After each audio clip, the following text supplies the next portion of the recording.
Puji Tuhan, saya diberikan kesempatan kembali bergabung ya bersama Pak Bram tentunya dan semuanya. Ini semua bergabung dari berbagai daerah. Terima kasih untuk kesempatan yang diberikan. Tadi saya diminta untuk menceritakan masa kecil ya. Masa kecil dan sampai sekarang bagaimana kehidupan saya sampai hari ini. Kalau saya pikirkan dan saya renungkan apa yang terjadi saat ini dan apa yang telah saya alami dan apa yang saya telah terima sampai saat ini, semua itu karena kemurahan Tuhan. Semua itu karena kasih Tuhan. Bukan karena kuat dan hebat, tapi kembali lagi semua karena kemurahan Tuhan. Jadi sejak dari kecil, mana anak muda di sini? Berapa banyak anak-anak muda? Banyak anak-anak muda di sini. Saya senang, apalagi kalau ngobrol-ngobrol sama anak muda. Bercerita tentang masa kecil, bercerita sampai dewasa dan bercerita sampai saat ini. Kepada anak-anak muda, saya ceritakan bahwa sejak kecil kehidupan saya tidak mudah dan tidak gampang seperti anak-anak muda sekarang. Kalau anak-anak muda sekarang, sesusah-susah apapun anak muda, berbeda dengan susahnya waktu saya masih kecil. Tapi apapun yang dialami, itu merupakan sebuah proses.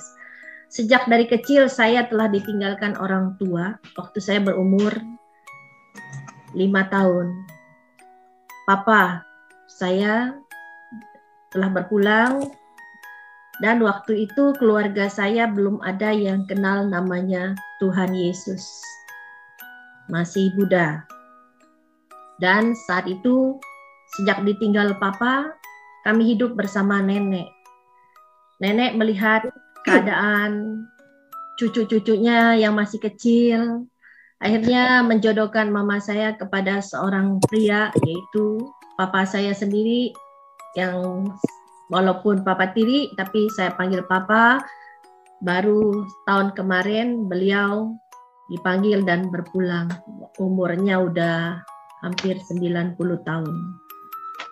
Jadi sejak kecil saya merasa saya kurang mendapatkan kasih sayang dari orang tua, khususnya papa. Karena waktu saya masih kecil, anak dari mama saya dengan papa yang pertama itu adalah 6.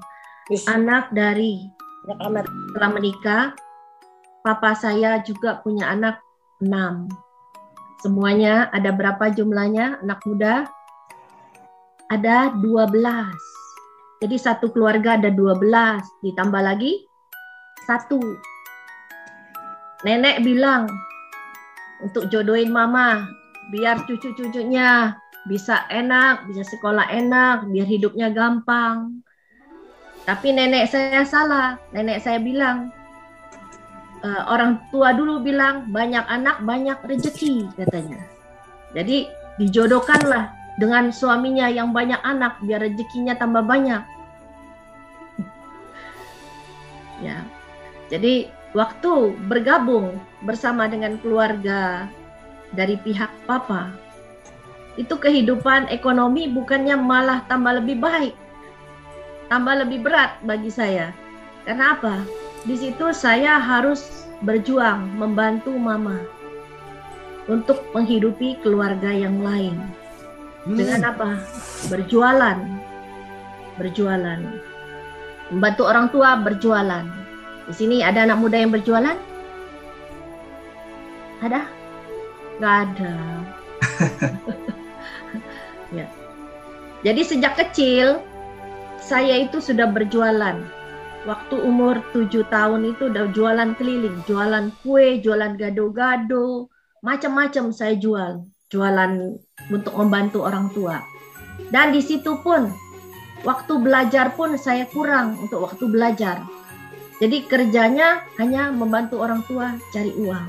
Dan tidak jarang, sekolah pun saya sering mengalami untuk bayar uang sekolah itu bisa 2 bulan sekali, 3 bulan sekali. Karena apa?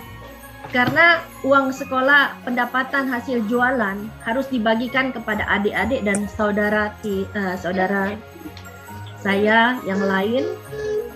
Saya sebut saudara tiri, tapi saudara seperti saudara saya. Dan saya harus mengalah. Uang sekolah harus dibagikan kepada yang lain dan saya terima terakhir. 2 bulan sekali bayar uang sekolah, tidak sedikit waktu memasukin SD ke SMP. Ke SMP khususnya. SMP saya uang sekolah itu saya tidak bayar, harus disuruh guru pulang karena tidak membayar uang sekolah, tidak bisa ngikutin belajar seperti biasanya. Tapi saya tidak pernah pulang. Saya tetap belajar di luar, mendengar guru menerangkan. Tidak sedikit juga saya diejek teman-teman, dihina, tapi saya harus tetap kuat. Karena apa? Karena saya tidak bayar uang sekolah. Itu juga buku pelajaran. Buku pelajaran, satu buku. Biasa kalau masih kecil, saya mendapat buku itu, yang saudara lain mendapat 1 lusin atau 1 lusin. Saya ada yang 2 lusin. Saya mungkin mendapat 8 buku, 6 buku. Jadi 1 buku pelajaran harus saya bagi dengan 3 mata pelajaran. 3 mata pelajaran di situ. Di sini anak muda bersyukurlah kalau sampai saat ini bukan hanya buku, tapi belajarnya lewat tab, lewat handphone, lewat laptop, semuanya kecil-kecil udah ada laptop, udah ada handphone, udah ada alat teknologi yang bisa belajar. Kalau dulu saya hanya mendapatkan 1 buku, nggak nyampe 1 lusin, tapi harus saya bagikan buku itu untuk belajar yang lain. Dan waktu itu pun di sekolah seringnya nunggak uang sekolah, tiap kali dipanggil nama-nama yang tidak bayar uang sekolah. Bukannya tidak ada rasa malu kepada teman-teman, rasa malu itu luar biasa. Tapi kembali lagi, rasa malu itu ditahan. Satu keinginan saya waktu itu adalah saya harus terus berusaha. Saya harus dulu sejak kecil, saya harus katakan saya harus menjadi orang yang sukses dan berhasil. Itu terus cita-cita saya. Saya tidak mau hidup terpuruk, saya tidak mau dihina.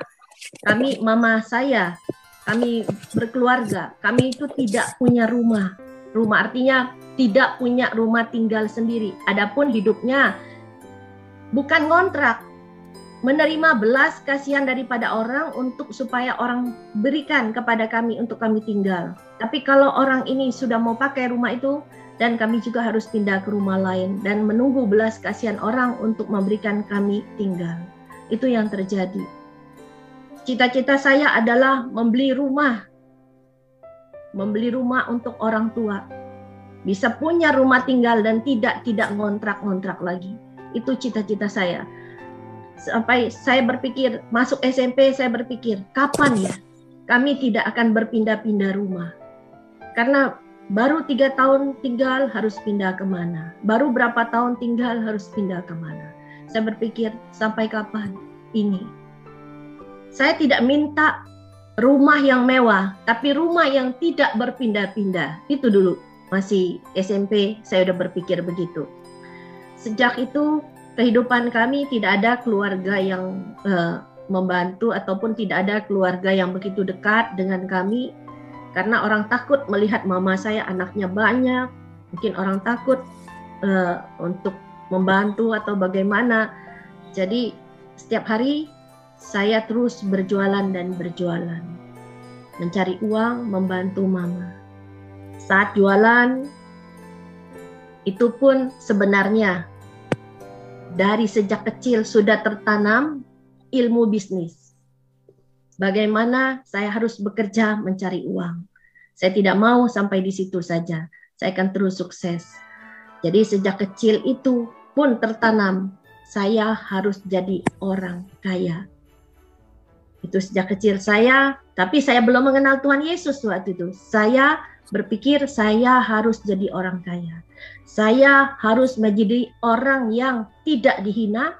Saya berpikir jadi orang kaya itu tidak dihina, dihormati, dihargai. Itu yang saya pikirkan. Saya harus cari uang. Saya harus belajar, benar-benar saya harus belajar. Jadi kehidupan masa kecil sampai dewasa itu tidak gampang. Kembali lagi, anak muda di sini bersyukur dengan apa yang berikan. Saya tuh pernah saksikan hidup saya. Dulu orang tua kami, kalau masak supermi, dulu supermi, Indomie supermi, itu yang ada. Kalau masak supermi, saya yang tukang masak. Di antara mungkin 10, waktu itu ada kurang lebih ada yang 2 sudah merantau, 10 anak yang ada, itu cara masak superminya seperti apa? Saya masak, airnya yang banyak, masakkan cemplungkan mie, 5 bungkus atau 6 bungkus, didiemin, mie-nya nggak boleh makan dulu semuanya. Airnya, kuahnya yang banyak didiemin. Jadi kalau didiemin, kurang lebih 10 menit atau 15 menit, mie itu melebar. Jadi dapatnya banyak. Di situ baru dibagikan. Anak-anak sekarang, kalau makan mie, dapat 2 telur, bersyukur sama Tuhan. Kalau ada mie untuk makan sama telur, terima kasih sama Tuhan. Nah, itu masa kecil yang saya alami. Ini yang ditanyakan masa kecil sampai dewasa sampai gimana ini? Yang saya mau bagikan ini. Baik, Ibu Cynthia, mungkin ada beberapa pertanyaan yang bagi saya cukup itu penting. Ceritanya masa kecil atau sampai dewasa atau sampai saya merantau ke Jakarta? Sepertinya langsung saja ya. Sekalian. Jadi sekalian saya ceritakan sejak itu. Di sekolah SMP, saya tidak melanjutkan untuk sekolah dulu. Karena apa? Karena saya berpikir kasihan adik-adik saya harus sekolah. Dan saya harus kerja cari uang untuk orang tua. Akhirnya saya pergi merantau ke Jakarta. Di Jakarta, saya merantau. Saya menemani saudara untuk melamar pekerjaan. Jadi adapun sejak dari kecil adalah dalam pikiran saya adalah untuk menjadi orang sukses dan berhasil dan kaya. Itu dari kecil. Tapi ingat, itu belum kenal Tuhan. Jadi bagaimana kesuksesan di dalam Tuhan dan kesuksesan di luar Tuhan. Jadi waktu itu akhirnya saya pergi ke Jakarta menemani saudara melamar kerja. Dan saudara saya waktu bersama dengan saya untuk melamar kerja sebagai akuntansi ya, yang diterima adalah untuk bagian akuntansi. Saya nggak ngerti sama sekali akuntansi waktu itu. Saya menemani saudara, tapi waktu melamar kerja yang diterima adalah saya, bukan saudara saya. Waktu itu dia bertanya, apakah saya bisa untuk mengerjakan segala laporan keuangan, laporan akuntansinya? Saya nggak ngerti apa-apa, tapi saya jawab karena mau jadi orang sukses, saya bilang, iya, saya bisa. Padahal baru merantau ke Jakarta belum 1 minggu. Akhirnya saya diterima di sebuah perusahaan. Ada punya toko di situ. Saya ditaruh di sebuah, ada pergudangan juga.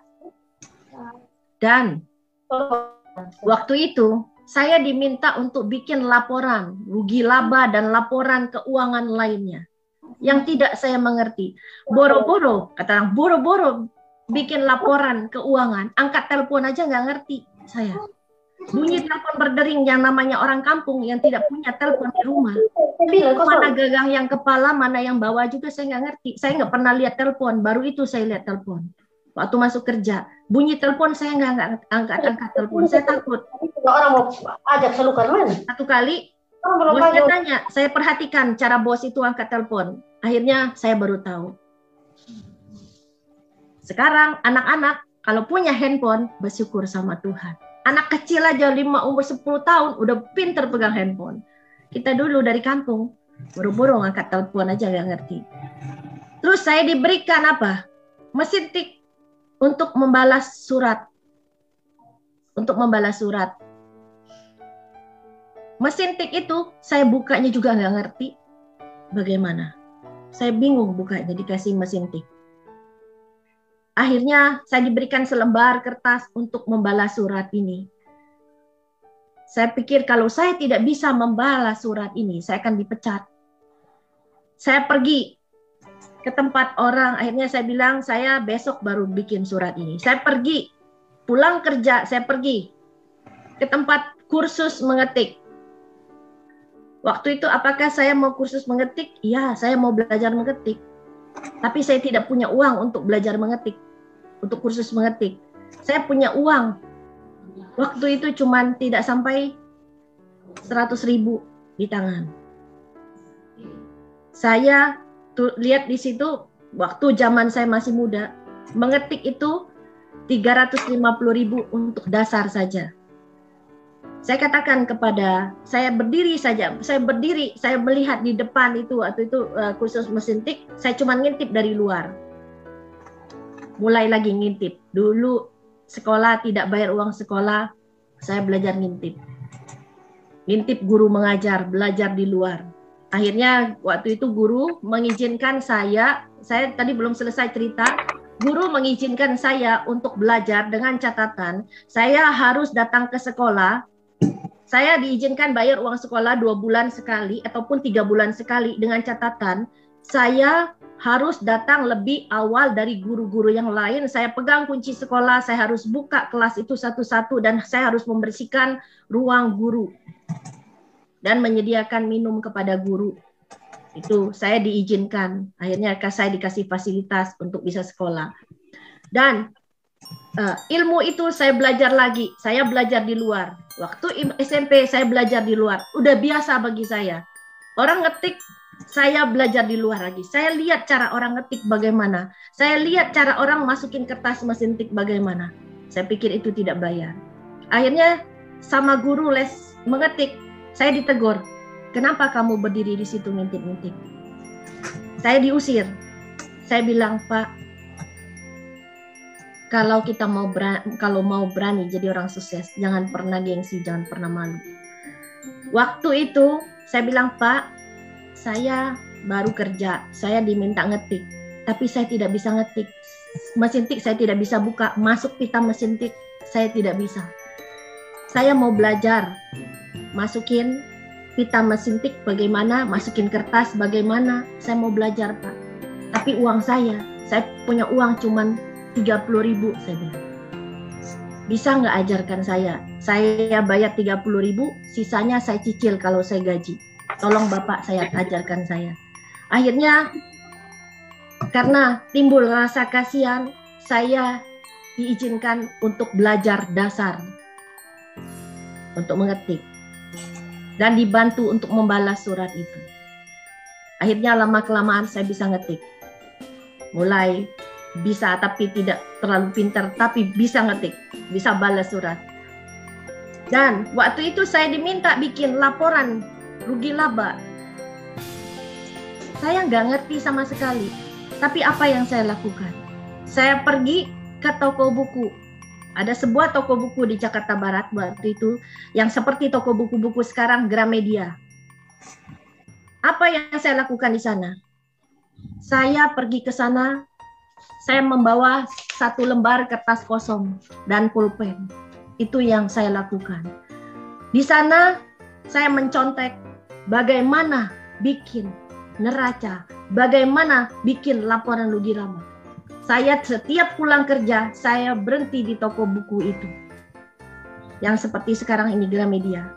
Itu saya belajar di situ, saya baca, saya belajar tanpa bayar. Itu yang saya lakukan. Saya sekolah di situ. Saya belajar membuat laporan rugi laba, saya belajar membuat stok barang, semua itu saya lakukan sendiri. Itu semua karena kemurahan Tuhan. Itu dari dulu Tuhan itu, walaupun saya belum kenal Tuhan, tapi Tuhan sudah sayang saya. Jadi itu yang saya lakukan terus. Akhirnya saya bekerja di dalam perusahaan itu. Singkat cerita, saya diberikan kepercayaan. Saya di situ mengurus semua pekerjaan itu. Dan akhirnya saya berkeluarga. Tidak pernah terhenti dalam pikiran saya adalah untuk menjadi orang sukses, punya rumah, punya mobil, punya segalanya. Itu yang ada dalam pikiran saya. Dengan tujuan apa? Saya tidak mau dihina orang, keluarga saya tidak mau dihina orang. Saya mau beli rumah buat orang tua saya. Saya mau orang tua saya hidupnya enak juga. Saya tidak mau orang tua saya dihina. Itu yang saya lakukan. Saya mau punya suami yang sayang bukan sama saya saja, tapi sayang kepada orang tua dan adik-adik dan keluarga saya. Saya tidak perlu suami yang kaya, tapi suami yang mencintai orang tua dan keluarga saya. Anak muda yang sekarang yang lagi jatuh cinta, pilih laki-laki yang baik, jangan sembarangan. Jadi akhirnya bersama suami tak pernah terputus untuk menjadi orang sukses. Apakah saya sukses? Ya, saya sukses. Waktu itu saya sukses, arti kata saya punya rumah, saya punya mobil, saya punya usaha. Ya, sampai di situ. Tapi suksesnya bukan di dalam Tuhan. Artinya saya kaya, saya punya sesuatu. Kaya ini relatif ya. Menurut pandangan saya, bagi saya waktu itu saya cukup sukses karena saya tidak ngontrak rumah, saya punya mobil, saya punya apa yang saya inginkan. Saya bisa sekolahkan adik-adik sampai kuliah. Itu bagi saya, waktu saya itu ukuran saya sukses. Saya merasa saya puas, orang bisa melihat saya, dan saya bisa dihargai. Itu dulu. Tapi, apa yang kita rancangkan berbeda dengan yang Tuhan rancangkan kembali. Tidak sama. Kekayaan yang kita inginkan tidak sama dengan namanya kesuksesan, kekayaan di dalam Tuhan. Itu berbeda.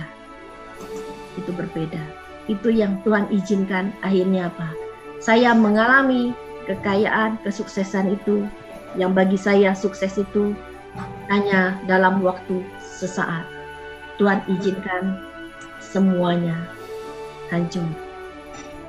Karena firman Tuhan katakan hidup kita seperti tanah liat di tangan Tuhan. Apabila yang dia buat ini dianggapnya rusak, akan dibangun kembali, akan dibuat kembali sesuai dengan rencana dan kehendaknya, dan bukan kehendak kita. Jadi apapun di saat ini mungkin di antara kita saat ini yang tadinya sukses mengalami kegagalan, ingat Tuhan sedang mengubah segala sesuatunya, diubah dan dibentuknya kembali.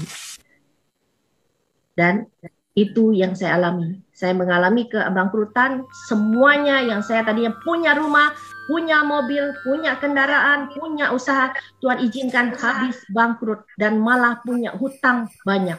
Itu yang Tuhan izinkan. Saya mengalami itu, kebangkrutan. Dan bukan dari nol lagi. Bukan dari nol lagi, yang tadinya nol, ini bukan dari nol lagi. Min, rumah habis malah punya hutang. Bukan dikit utangnya, miliaran utang. Yang Tuhan izinkan memang terjadi dalam kehidupan saya, itu sebuah proses. Dan Tuhan bentuk sampai sekarang ini, apa terus saya ceritakan atau bagaimana?